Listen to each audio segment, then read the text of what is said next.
What if I told you the word algorithm comes from a Muslim, that modern hospitals were inspired by Islamic civilization, and that questioning the universe was once considered an act of worship in Islam?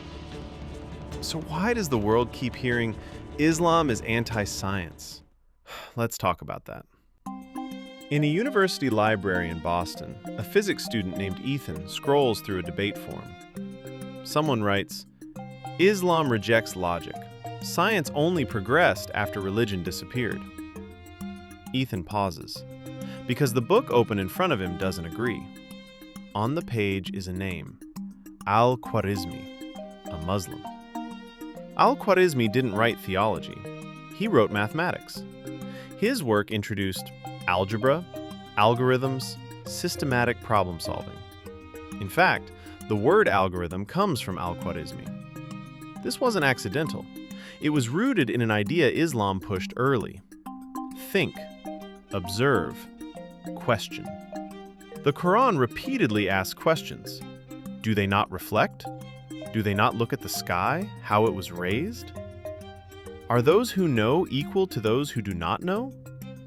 This is not blind faith. This is intellectual responsibility. The Prophet Muhammad said, "Seeking knowledge is an obligation upon every Muslim." Not just religious knowledge, knowledge. That's why in the Prophet's time, prisoners were freed for teaching literacy. Education crossed tribal and social lines. Between the 8th and 13th centuries, while Europe struggled through the Dark Ages, Muslim civilization built hospitals with patient records, universities like Al-Qarawiyyin, advances in astronomy, medicine, optics, chemistry. Ibn al-Haytham developed the scientific method. Al-Razi wrote medical encyclopedias.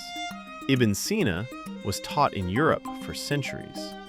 They didn't see science as a threat to faith. They saw it as a path to understanding God's creation. So where did the idea come from that Islam is anti-modern? Here's the uncomfortable truth. Political decline not equal to religious teaching. Cultural stagnation not equal to Islamic principles. Islam didn't change, Muslim societies did. Confusing the two is intellectual laziness. America understands this idea well. Science explains how the universe works. Faith asks why it exists. Islam never asked Muslims to turn their brains off.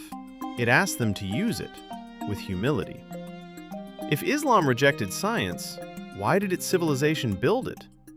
If Islam hated reason, why did its scripture demand reflection? Maybe the problem isn't Islam and science. Maybe it's history we never learned. If this made you think, if this challenged what you were told, subscribe. Not for arguments, but for understanding.